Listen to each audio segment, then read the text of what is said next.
Benoît Fradette, dit le Farinomane. Nous avons passé la nuit ensemble à travailler et à expliquer un peu le travail que je faisais. Pour quelle raison avez-vous choisi ce métier? Je crois que c'est le métier qui m'a choisi puisque j'étais pas destiné du tout à être boulanger. Je suis devenu boulanger un peu sur le tard, en fait, après avoir fait pendant 10 ans le pain à la maison. Et l'occasion s'est présentée de faire un essai la nuit.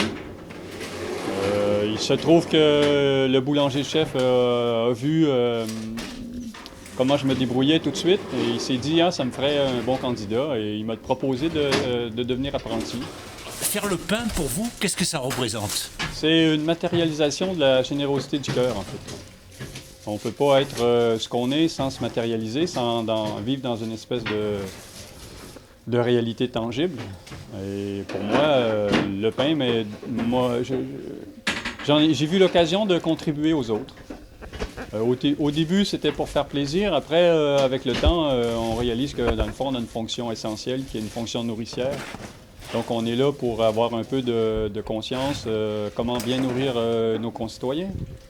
Et c'est ce qui m'anime le plus, comment faire du pain qui est goûteux, comment sortir de l'habitude, la banalité, pour proposer des pains qui séduisent à tout niveau, au niveau de la forme, au niveau du goût, au niveau des ingrédients. Pour rendre le besoin de se nourrir agréable et convivial. Qu'est-ce qui fait votre différence? C'est pas le four, c'est pas le pétrin, c'est pas la farine. Ce qui fait la différence, c'est qu'au départ, j'avais pas d'argent et je pouvais pas me mécaniser. Et donc, j'ai cherché à développer des méthodes de fabrication douce où on n'avait pas besoin de pétrir à la machine ou très peu en pétrissant à la main. Et je me suis penché, j'ai observé pendant des années, j'ai évolué et j'ai réalisé qu'il ne fallait pas pétrir et il fallait travailler en douceur, faire des longues fermentations, mais pas laisser la pâte se reposer sans intervenir avec des rabats pour éviter que la fermentation soit trop alcoolique ou soit trop acétique.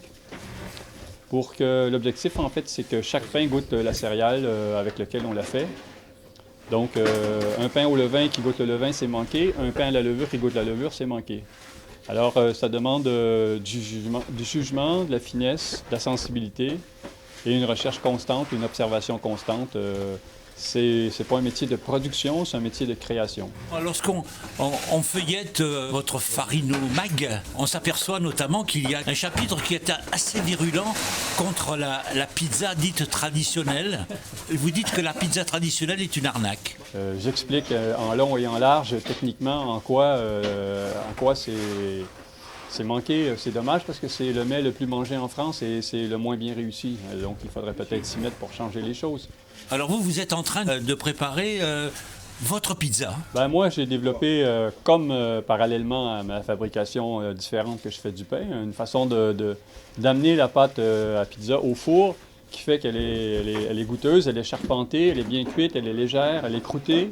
Moelleuse et croûtée en même temps, et tout à fait. Mais je ne vais pas révolutionner le monde de la pizza en ouvrant des pizzerias. Hein. Mon temps est passé et je le fais pour me faire plaisir. Donc, pour quelle raison vous appelle-t-on le Farinomane fou?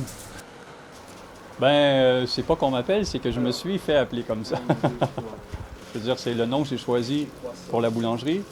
En fait, quand je suis arrivé, je savais que j'étais un petit peu disruptif par rapport au paysage, donc je voulais pas qu'on lise sur la devanture boulangerie ou boulangerie artisanale, parce que les gens ont tendance à nous ramener à ce qu'ils connaissent. Vous faites du pain bio, vous faites du pain levain, vous faites du pain comme ci, vous faites du pain artisanal.